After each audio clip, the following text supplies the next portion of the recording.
Black हिल का lantern हर गांव में एक ऐसी जगह होती है जहां लोग मगरिब के बाद जाना पसंद नहीं करते। डराकोट गांव में वो जगह थी ब्लैक हिल। वहां पर कोई परिंदा नहीं बैठता था, कोई चरवाहा यूएस रास्ते से नहीं गुजरता था। पहरी के बिल्कुल ऊपर एक पुराना पत्थर का घर था जिसके बाहर एक लोहे का लैंटर्न लटक रहा था। सबसे अजीब बात यह थी, लैंटर्न हमेशा जलता रहता था, तूफान में भी, बर्फ में भी, 50 साल बाद भी, जबकि यूएस घर में कोई रहता ही नहीं था। गांव के बुजुर्ग हमेशा एक ही बात कहते थे, अगर लैंटर्न बुझ गया तो गांव से कोई ना कोई गायब हो जाता है। ज्यादा लोग इस बात को मजाक समझते थे, लेकिन हैम्जा नहीं। हैम्जा 17 साल का था, जिद्दी और बहुत हिम्मती। उसको हॉन्टेड जगहों की वीडियोस बनाना पसंद था और वो साबित करना चाहता था कि भूत वगैरह कुछ नहीं होते। एक सर्द रात वो अपना कैमरा लेकर ब्लैक हिल के सामने खड़ा था। मैं आज रात वहां रुकूंगा, उसने कॉन्फिडेंस से कहा, और कल सबको प्रूफ दूंगा कि ये गांव झूठ बोलता है। उसके दोस्त उसको रोकने लगे। एक बूढ़ा दुकानदार फौरन उसका बाजू पकड़ लेता है। तुम समझ नहीं रहे, बूढ़े ने धीमी आवाज में कहा। लैंटर्न लोगों को बाहर रखने के लिए नहीं है। हैम्जा हल्का सा हंसा। फिर किस लिए है? बूढ़े का चेहरा सफेद पड़ गया। वो किसी चीज को अंदर रखने के लिए है। पहली बार हैम्जा को हल्का डर महसूस हुआ, लेकिन उसका घमंड उसको रोक नहीं सका। वो अकेला पहरी पर चढ़ने लगा। जितना वो ऊपर जा रहा था, दुनिया उतनी ही खामोश होती जा रही थी। ना हवा की आवाज, ना इंसेक्ट्स की, सिर्फ बर्फ पर उसके बूट्स की आवाज। अचानक उसकी फ्लैशलाइट फ्लिकर करने लगी। फिर दोबारा। उसके कैमरा की बैटरी 89% से सीधा 12% पर आ गई। हैम्जा परेशान हो गया। ये कैसे हो सकता है? तभी उसने अपने पीछे कदमों की आवाज सुनी। Crunch, crunch, crunch. वो फौरन पीछे मुड़ा। कोई नहीं था, सिर्फ अंधेरा और गिरती हुई बर्फ। हैम्जा ने नर्वस हंसी निकली। शायद कोई जानवर होगा। लेकिन जब वो दोबारा चलने लगा, कदमों की आवाज भी दोबारा आने लगी, बिल्कुल उसके कदमों के साथ। एक कदम उसका, एक कदम किसी और का।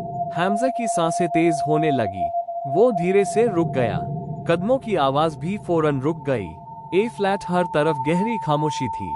फिर उसके कान के बिल्कुल पास एक सरगोशी हुई, इसको मत देखने देना। हैम्जा डर कर फौरन मुड़ा, लेकिन वहां कोई नहीं था। उसकी फ्लैशलाइट बैंड हो गई। पूरी पहरी अंधेरे में डूब गई। सिर्फ एक चीज नजर आ रही थी, ऊपर जलता हुआ लैंटर्न। जब हैम्जा यूएस पुराने घर तक पहुंचा, उसके हाथ कांप रहे थे। लैंटर्न हवा के बिना भी धीरे धीरे हिल रहा था, और उसकी आग नीली थी, पीली नहीं, नीली। घर का पुराना दरवाजा अपने आप खुल गया।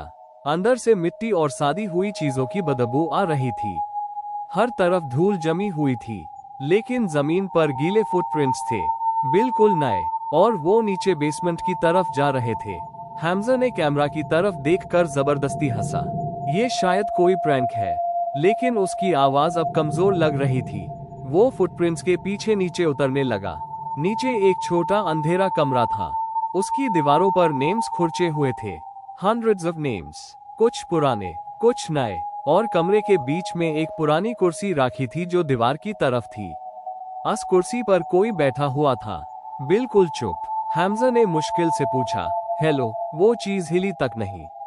हैम्जा धीरे धीरे उसके पास गया, और पास, और पास। फिर कुर्सी धीरे धीरे अपने आप घूमने लगी। हैम्जा जम गया। उस शख्स का चेहरा ही नहीं था, ना आंखें, ना नाक, ना मुंह, सिर्फ सफेद चमड़ी। लेकिन फिर भी ऐसा लग रहा था जैसे वो मुस्कुरा रहा हो।